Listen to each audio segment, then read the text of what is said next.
ছোট্ট ঘরে সুখের মেলা, সংসার জুড়ে স্বপ্ন খেলা।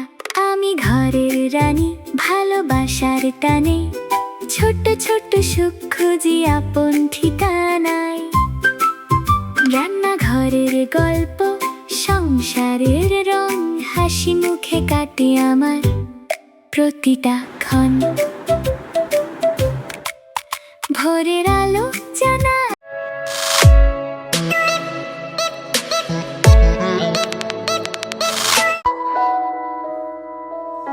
হ্যালো এভরিওয়ান, আসসালামু আলাইকুম।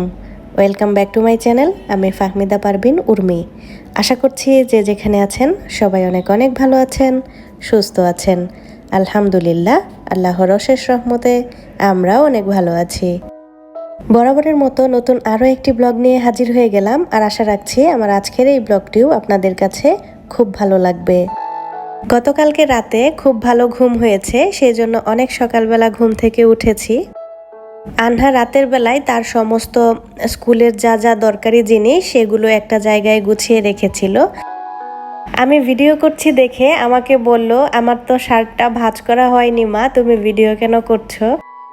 আমি বললাম, খুব সুন্দর হয়েছে। তুমি যে শার্টের কলারটা উপরের দিকে এইভাবে ভাঁজ হয়ে থাকবে এটা বুঝতে পেরেছ এবং এইভাবে রেখেছ, এটাই অনেক, বাকিটুকু পরবর্তীতে হয়ে যাবে।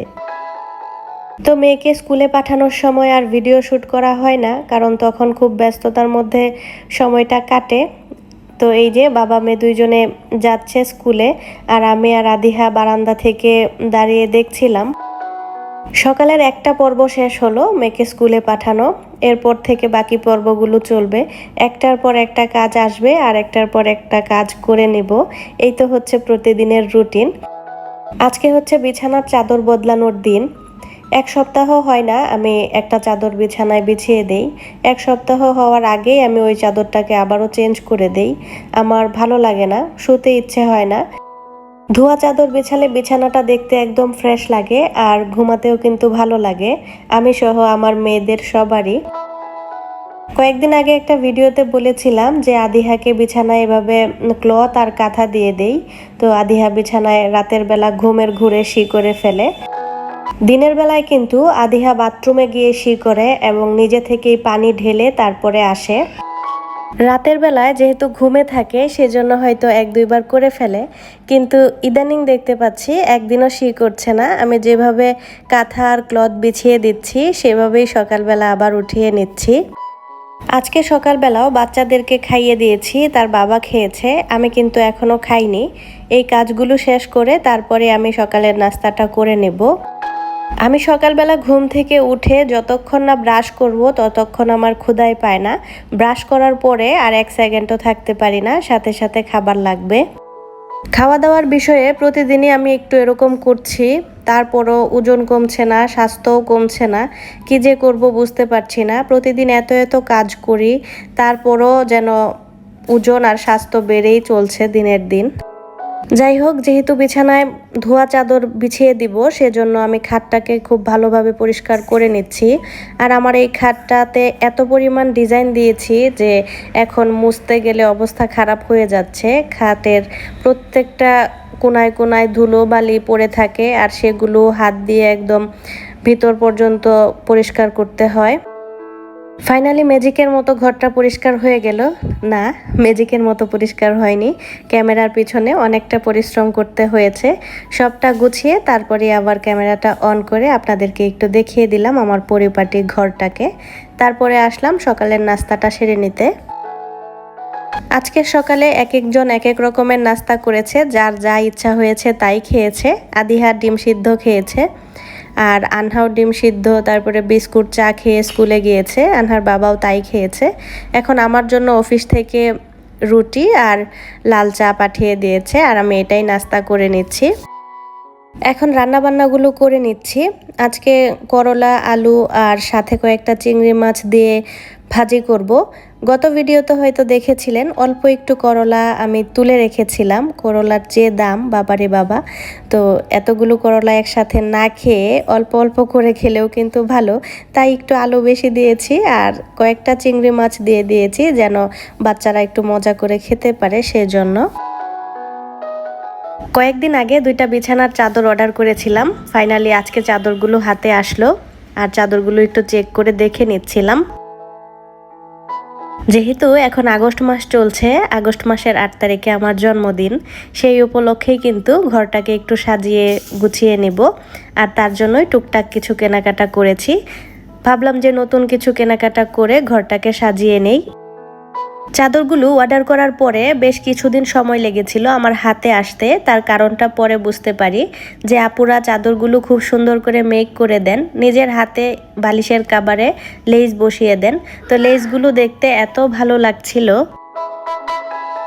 মাথার বালিশের কাভারের সাইজগুলো অনেক বড় বড় ছিল, আর যেহেতু লেস বসানো ছিল দেখতে কিন্তু অনেক সুন্দর লাগছিল। চাদরটাকেই মূলত ফুটিয়ে তুলেছে মাথার বালিশের পাশে যে লেস বসানো সেগুলো।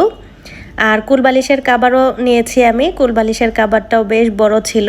তারপরে আরও একটা চাদর নিয়েছি, এই চাদরটাতে কমলা রঙের এরকম লেস বসানো, এটাও কিন্তু দেখতে খুব ভালো লাগছিল।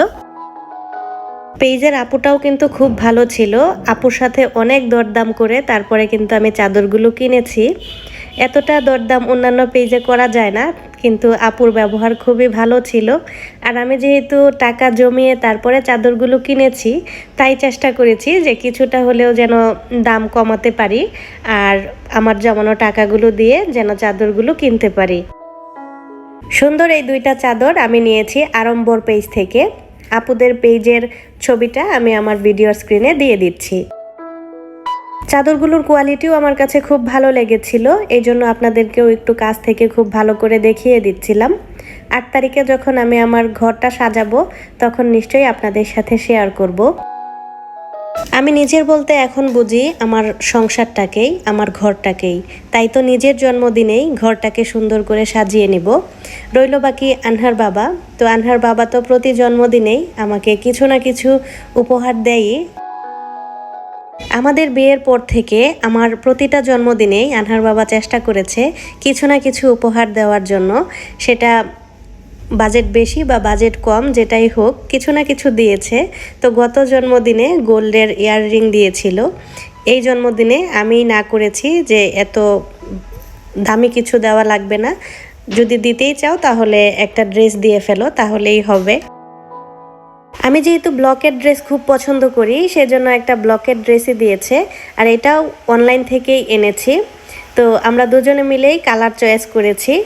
আনহার বাবা বলল এটাই নাও, আর তারপরে আমি এটাই নিলাম। এই কালারের ড্রেস মনে হয় না আমি পরেছি, তবে কালার কম্বিনেশনটা খুব ভালো লেগেছে। বিশেষ করে উন্নাটা খুব ভালো লেগেছে, এত সুন্দর। ব্লকের এই ড্রেসগুলো পরতে আমার কাছে খুবই কমফোর্টেবল লাগে। আমার জন্মদিন উপলক্ষে আমি কিনে নিলাম সংসারের জন্য জিনিসপত্র, যেগুলো দিয়ে সাজিয়ে গুছিয়ে সুন্দর করে গুছাবো সংসারটাকে। আর আনহার বাবা কিনে দিল আমার জন্য, সে সাজাবে আমাকে। এটাই হচ্ছে একটা সংসার ভালো থাকার, সুখে থাকার মূল মন্ত্র। সংসারে স্বামী স্ত্রী যখন একে অপরকে বুঝতে পারে তখন কিন্তু সেই সংসারটা আরো অনেক বেশি সুন্দর হয়ে যায়।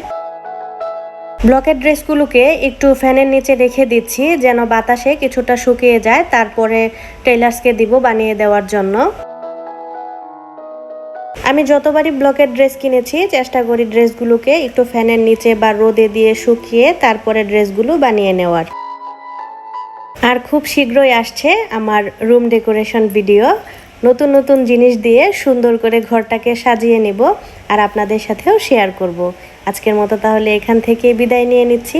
সবাই অনেক অনেক ভালো থাকবেন, সুস্থ থাকবেন। আবারও দেখা হবে। আল্লাহ হাফেজ। আসসালামু আলাইকুম।